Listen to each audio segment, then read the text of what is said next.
We are now talking to Vox College Hoops Chat radio host, Jim Maisano. What's going on, Jim?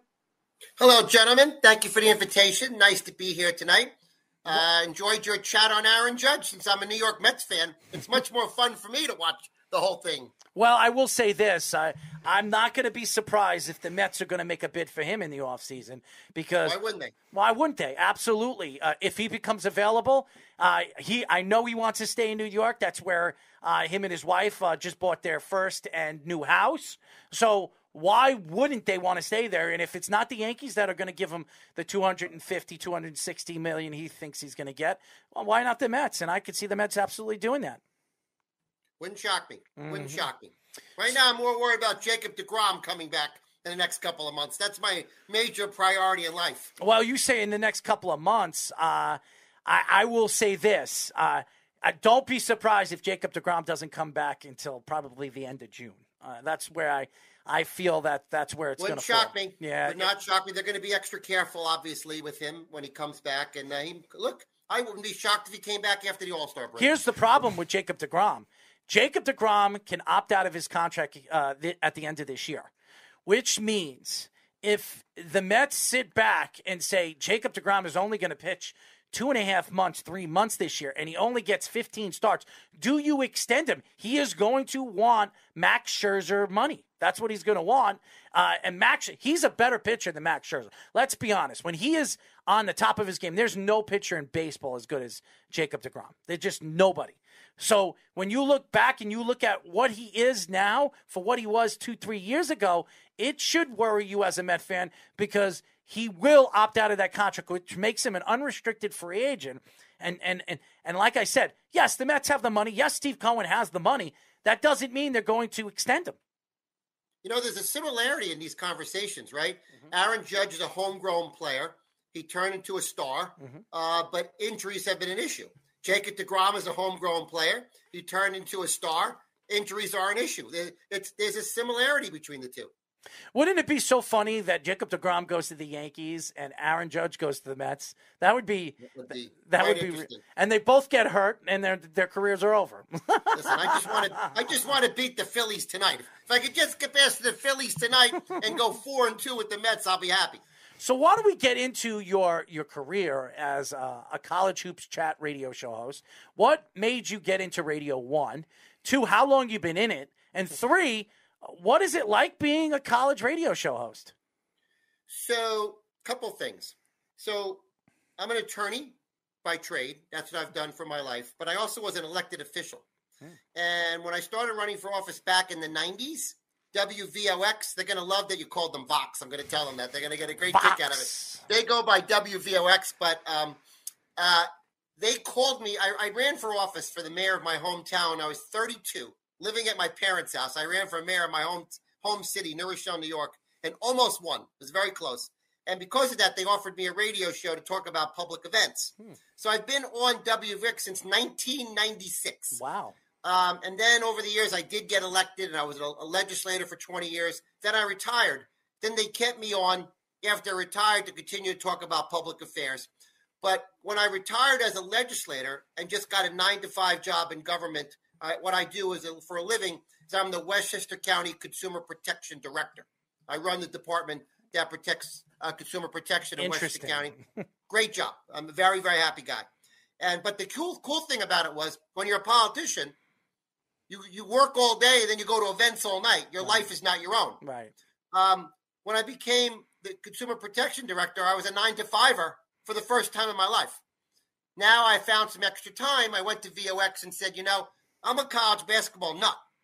I love college basketball. I've been watching college basketball since 8th grade, hiding in my bedroom watching Marquette beat North Carolina in 1977 for the national championship. So that's how long I've been watching college basketball. So they said, sure.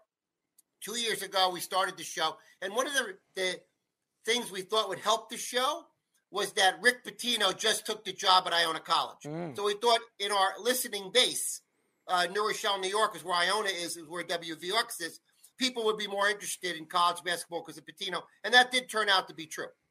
Rick Pitino certainly kind of changed the dynamic of suburban New York City basketball.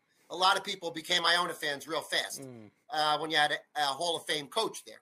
So I started the show last year, and it's a labor of love, probably kind of like you guys, a labor of love. I do the show every Monday night for an hour. I talk about college basketball all week on Twitter and Facebook, and I'm having the time of my life. That's the long answer to your question.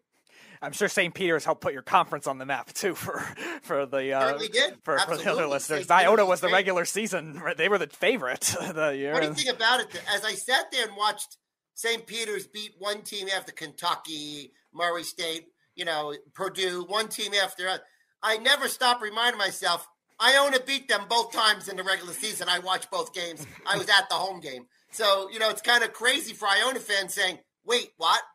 What just happened? We beat them twice in the regular season. We were the regular season champ, and they lost in the first round of the tournament.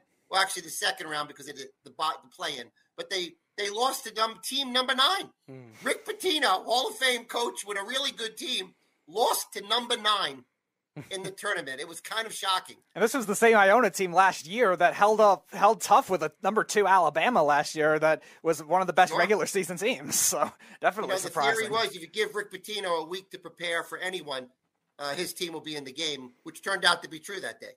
Well, if anybody can get that team into the tournament and to go far in the tournament, it's Rick Pitino. He just needs to stay away from doing stupid things off the court, which we've seen many, many times. Sure. No, I think that's all. Look, I think he's at Iona College. It's no longer at a blue blood like Louisville and Kentucky, where I think they're more tempted to cut corners. I think, he's 69 years old, something like that. I think he's saying this is his last job.